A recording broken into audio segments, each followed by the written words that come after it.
안녕하세요. 여러분, 나는 본처에게 당장 나가라고 말하며 당신은 이 집에 있을 자격이 없다. 고 하니까 본처는 여보, 미안하다, 며 당신에게 할 말이 없다. 고 했습니다. 어느덧 20년이라는 세월이 흘렀는데 왜 이제서야 돌아온 거냐고 묻고 싶었지만 막상 다시 돌아온 본처를 보니 그 어떤 말도 제대로 나오지 않았고 묻고 싶지도 않았습니다. 나는 본처가 싫었고 내쫓아야겠다고 생각했습니다. 걸어 잠근 문을 열고 본처의 팔을 잡아 끌고 나오니 후처인 뚱뚱한 마누라가 어떻게 된 거냐며 저 여자 누구냐고 물어보았습니다. 본처는 적반하장으로 내가 없던 사이를 못 참고 후처를 들인 거냐 고 하길래 나는 당신이 나에게 그런 말 할 자격이나 있냐 고 했습니다. 그러자 본처는 난 아직 당신과 이혼하지 않은 상태다 라고 말했지만 나는 당신이 집 나가서 사라진 지 20년이 지났고 당신이 죽었는지 살았는지도 모른 채 20년을 살아왔다 고 말했습니다. 이미 행방불명으로 처리된 당신이 다시 돌아왔다며 자기 자리를 다시 찾겠다고 하는 것입니다.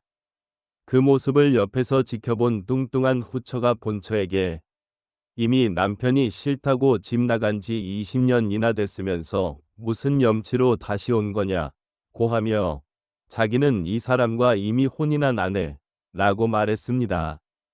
그 말을 들은 본처가 비꼬듯이 어디서 무슨 식당 아줌마처럼 생긴 여자를 들인 거냐 고 하며 일이나 시켜 먹으려고 데려왔냐 고 나에게 말했습니다. 그러자 뚱뚱한 후처가 성난 황소처럼 화를 내기 시작했고 나는 더 큰 소란이 일어나지 않도록 모두를 안으로 데리고 들어갔습니다.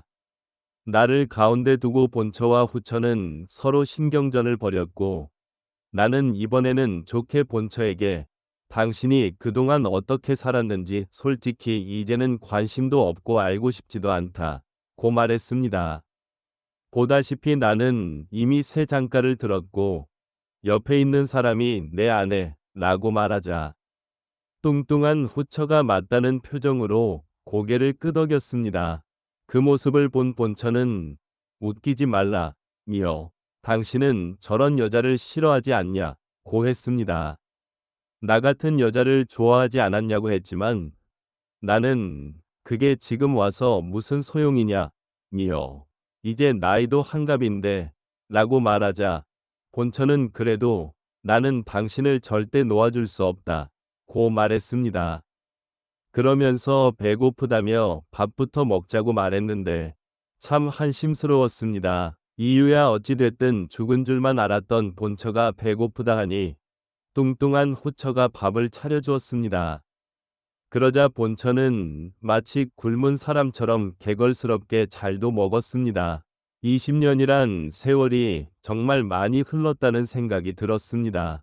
본처는 그동안 참 많이 늙었고 흰머리도 많아졌으며 얼굴에 주름도 자글자글했습니다. 후처는 나에게 이제 어떡하실 거냐 고 물었습니다. 그래서 나는 후처에게 우린 결혼한 사이고 자네가 임자다 고 말했습니다. 어두웠던 후처의 얼굴은 금세 미소로 번졌습니다. 밥을 다 먹고 난 후 본처는 배부르다며 잠시 자리에 눕겠다고 했습니다. 나는 어이없는 본처의 모습에 귀가 찼고 그때 본처가 나에게 딸 희수는 어디 있냐고 물었습니다. 그래서 나는 시간이 멈춰 있었냐 며 5살 난 딸아이 놔두고 집 나가서 20년 후에 돌아왔는데 그 딸이 아직도 5살이겠냐 고 말했습니다. 이미 시집가서 잘 살고 있다 고 하니 본처의 동공이 촉촉해졌습니다. 난 결혼한 희수에게 전화를 걸어 이 모든 사실을 말했고 얼마 뒤에 희수가 집으로 찾아왔습니다. 희수는 본처를 보자마자 눈물을 흘리며 당장 이 집에서 나가라 고 소리쳤습니다. 그러면서 당신이 무슨 엄마고 무슨 아내냐 당신 때문에 고생한 내 세월과 아빠의 세월 모두 돌려달라고 말했습니다. 본처는 그 말을 듣고 또다시 눈물을 흘렸습니다.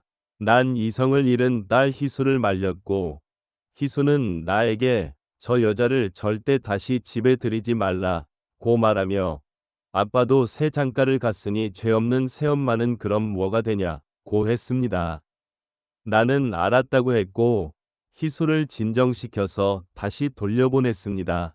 그리곤 본처에게 다시 말했습니다. 보다시피 나도 그렇지만 딸도 당신을 반가워하지 않는다고 말하며 이제 나가서 당신 하고 싶은 대로 살라고 하니까 본처는 그제서야 알겠다며 내일 나가겠다고 했습니다. 내일 나가겠다는 사람을 당장 쫓아낼 수도 없어서 난 뚱뚱한 후처의 얼굴을 보며 어떻게 해야 하냐는 눈빛을 보냈습니다. 후처는 그냥 그렇게 하라는 듯이 보였습니다. 그날 밤 잠을 자야 하는데 방에서 어떻게 자야 하는지 고민이 됐습니다.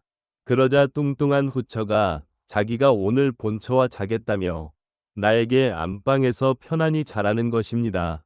그래서 나는 괜찮겠냐고 물으니 후처는 어차피 하룻밤인데 어떠냐며 자기가 오늘 본처와 함께 자겠다고 했습니다.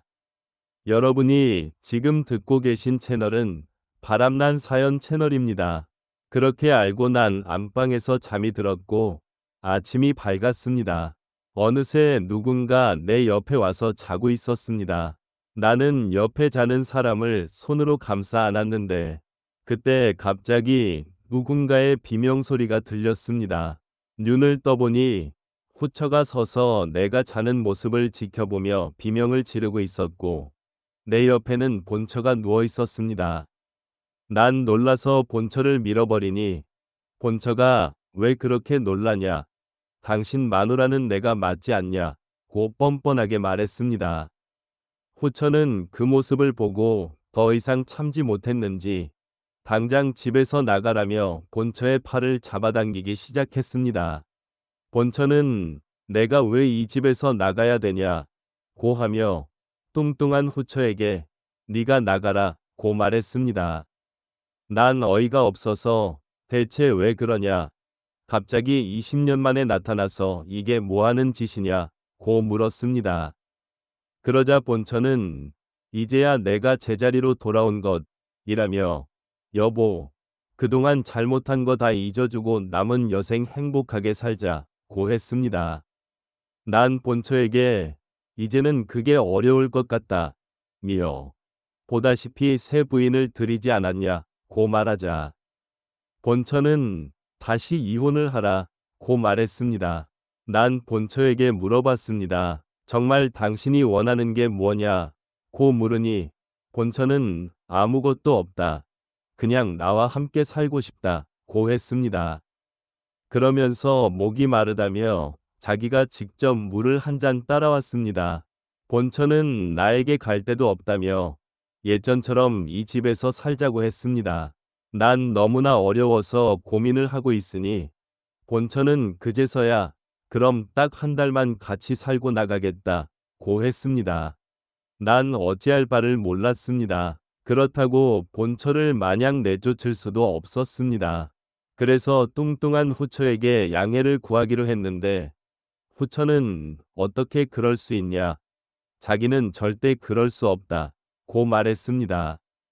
난 딱 한 달만 살고 나간다고 하니 후처는 고개를 돌리며 눈물을 보였지만 결국 내 말에 알았다고 대답했습니다. 그렇게 해서 나는 마누라 둘과 함께 사는 사람이 되었습니다. 마누라 둘은 나를 두고 경쟁이라도 하듯 뚱뚱한 마누라는 음식 솜씨로 본처는 애교 섞인 말로 나를 사로잡으려 했습니다. 본처는 내가 자기라고 생각하며 야시시한 옷으로 갈아입고 작은 방에서 날 기다렸습니다. 그 모습을 본 후처는 내 팔을 잡고 가지 말라고 했지만 나는 본처에게로 갔습니다.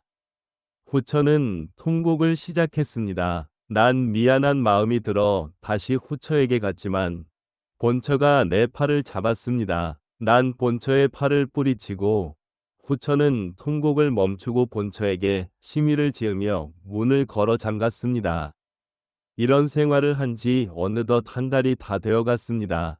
그러나 어제와는 다르게 본처의 얼굴빛이 점점 어두워지고 어딘가 더 아파 보였습니다.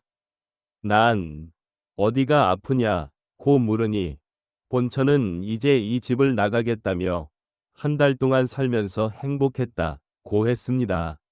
그러면서 후처가 정말 좋은 여자 같다 고 말했습니다.